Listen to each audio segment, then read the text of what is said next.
अच्छा खासा दबाव देखने को मिल रहा है।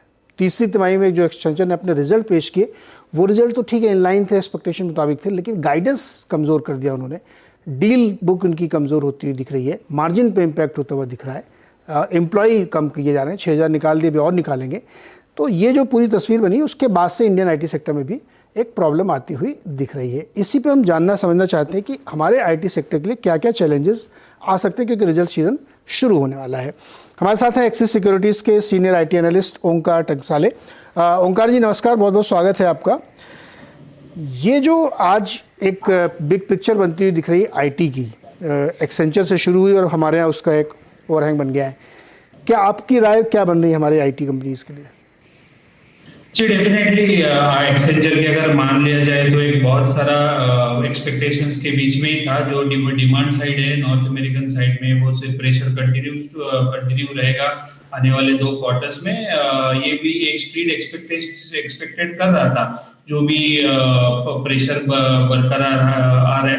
अगर एक इन्वेस्टर्स अगर लॉन्ग टर्म की तरफ देखा जाए, एक लॉन्ग टर्म पर्सपेक्टिव से, तो एक second half of the year में थोड़ा रिलैक्सेशन हम लोग देख सकते हैं, क्योंकि जो भी इन्फ्लेशन रेट है वो एक थोड़ा सा टॉप बन गया है, तो अभी थोड़े से लेवल पे नीचे आने को शुरू होगा। लेकिन डिमांड साइड में आईटी में स्पेंड पे प्रेशर जरूर बरकरार रहेगा, जो कि एक्सेंचर रिजल्ट्स ने भी दिया है। और जितने भी आईटी कंपनीज मैनेजमेंट है वो भी अभी स्केप्टिकल है in terms of demand scenario. तो एक प्रेशर बनी रहेगी आईटी सेक्टर के ऊपर आने वाले कपल ऑफ क्वार्टर्स में।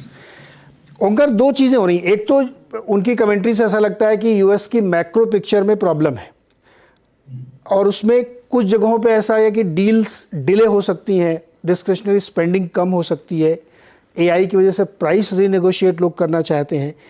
क्या ये सब हमारी आईटी कंपनी ने प्राइस इन कर लिया है और अगले 1-2 क्वार्टर तक के लिए जो एक आध कंपनी अर्ली वार्निंग दी है वो प्राइस इन है क्या? जी मुझे ऐसा लगता है डेफिनेटली प्राइस इन है। आप देखेंगे कि जब इन्फोसिस ने गाइडेंस कट किया तो वहां से भी पूरा आईटी सेक्टर एक प्रेशर में बनता हुआ दिख रहा था।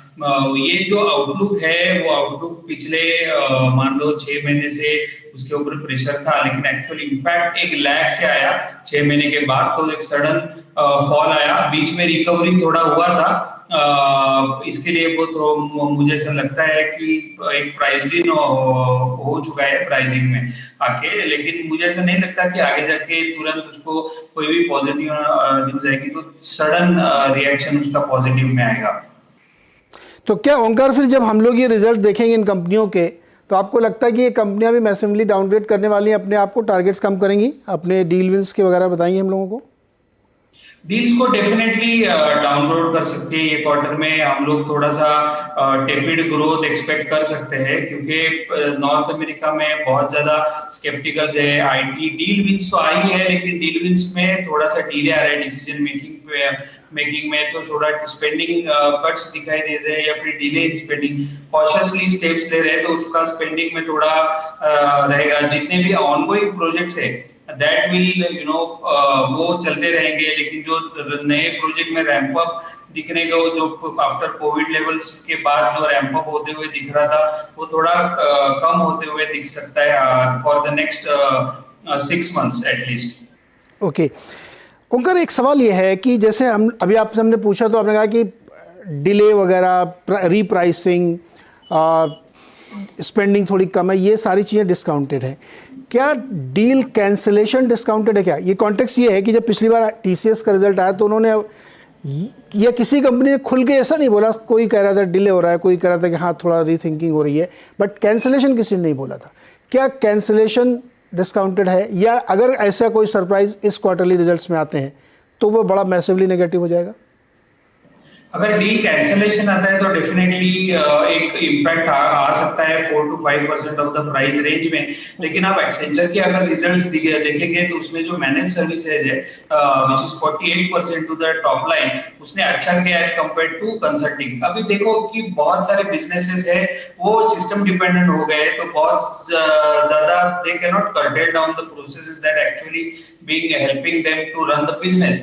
तो जो भी जितना भी ऑटोमेशन हो चुका है उसके लिए एक मेंटेनेंस और एक नए जो ऑनगोइंग प्रोजेक्ट्स है वो कंटिन्यूअसली रहेंगे। क्लाउड और जनरेटिव एआई का एक्सेंचर का आउटलुक पॉजिटिव आया है, तो मुझे नहीं लगता कि डील कैंसिलेशन बहुत इम्पैक्टफुल आ सकती है। एक सस्टेनेबल रेवेन्यू अभी आने वाले नेक्स्ट कपल ऑफ क्वार्टर्स में दिख सकता है, लेकिन बहुत ज्यादा सिग्निफिकेंट इम्पैक्ट जहां में डीग्रोथ दिखेगा या फिर बहुत ज्यादा डील कैंसिलेशन आएगा, तो ऐसा मुझे नहीं लगता है। लेकिन फिर भी अगर आता है तो डेफिनेटली आईटी सेक्टर के प्राइसेस में थोड़ा सा निगेटिव इम्पैक्ट आ सकता है 4 to 5% से लेके। ओके ओंकार, लास्ट क्वार्टर में हम लोगों ने देखा था कि जो बड़ी कंपनियां थी उनके रिजल्ट्स पे इम्पैक्ट था, मिड कैप कंपनियों पर कोई असर नहीं पड़ा था। परसिस्टेंट को देखिए आप, कोफोर्ज को देखिए आप, ये सबके रिजल्ट्स ठीक ठाक थे। इवन हैप्पीएस्ट माइंड ने भी अपना गाइडेंस जो दिया 25% पे इंटैक्ट रखा, और रिसेंटली उनसे बातचीत में भी वो उसको रिवाइज करने की मूड में नहीं। वो कैसे करेंगे ये नहीं बता रहे हैं वो, लेकिन वो कह रहे हैं हम कर ले जाएंगे। वो इनऑर्गेनिक करेंगे, ऑर्गेनिक करेंगे, पता नहीं है। मेरा सवाल ये है कि पिछली बार मिड कैप कंपनियों ने अच्छा प्रदर्शन दिखाया, अच्छे रिजल्ट दिए थे, मिक्स रिजल्ट मान के चले हम लोग, शायद इसलिए क्योंकि उनका जो क्लाइंटेल है वो छोटा है, कंसंट्रेटेड है, तो हो सकता है उनकी 4 कंपनियों में इंपैक्ट नहीं आया हो, लेकिन बड़ी वाली कंपनियों पे ज़्यादा इंपैक्ट आया। क्या ये रिस्क है जब ये एक्सेंचर कहता है कि छोटी डील्स में भी प्रॉब्लम हो रही है, तो इस बार क्या मिड कैप के लिए भी ये रिस्क बनता हुआ दिख रहा है आपको? डेफिनेटली मिड कैप सेक्टर में भी रिस्क आएगा, क्योंकि मेजरली देखो आप मेजॉरिटी ऑफ द कंपनीज का सर्विस टाइप जो है वो सिमिलर काइंड ऑफ है, वेदर इट इज टीसीएस और whether you can compare for the happiest mind, agile model पे काम करते हैं। एक फर्क आता है कि उसका एंगेजमेंट बहुत ज्यादा रहता है टीसीएस इन्फोसिस के जैसे लार्ज कैप कंपनीज का, बिकॉज उसका डील साइज रहता है, दे आर प्राइमरी वेंडर्स, और ये छोटे छोटे प्रोजेक्ट्स लेके सब वेंडर्स में काम करके बिलिंग अपना करवा लेते हैं। लेकिन अगर छोटे डील्स में स्पेंडिंग में अगर उसको डिले आ रहा है या फिर उसमें एक कॉशियस स्टेप्स क्लाइंट्स की ओर के आते हुए दिखता है, तो डेफिनेटली ये इम्पैक्ट मिड कैप के रहेगा।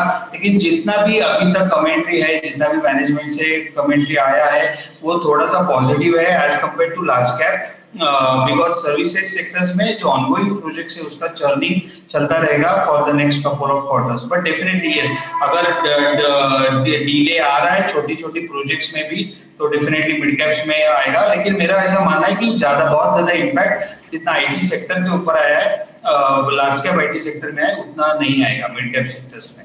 ओके ओंकार, आपने एक अपनी टॉप लिस्ट तो बनाई ली होगी, तो आपके इस माहौल में भी देखते हुए क्या आपकी प्रेफरेंसेस हैं आईटी सेक्टर के स्टॉक्स में?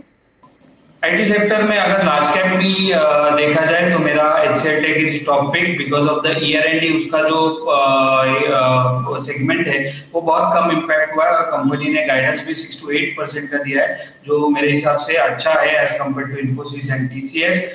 सेकेंडली मेरा टेकएम है, जो कि प्राइसिंग कंफर्ट देता है और आने वाले समय में एक रिकवरी बनते हुए दिख सकती है टेक महिंद्रा में। So my order picking is that.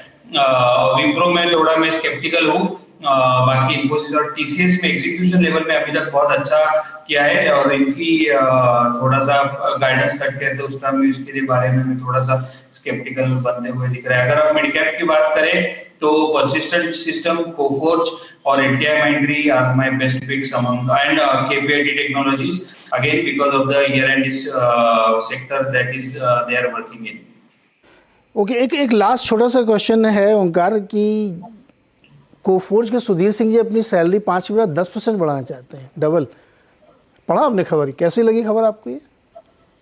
Definitely I mean वो एज बिजनेस में डायरेक्टली इम्पैक्ट नहीं होता, लेकिन एक आप देख सकते हैं कि management is confident in gaining the momentum for in the forthcoming quarters. So मैं सिर्फ इतना बीइंग एन एनालिस्ट में इतना कह सकता हूँ कि Coforge is a positive stock in the current scenario and doing good for in as compare to its peers. Okay, ये थी जानकारी पूरी आईटी सेक्टर पे। ओंकार जी ने हमें विस्तार समझाया। बहुत बहुत शुक्रिया हमारे साथ जुड़ने के लिए।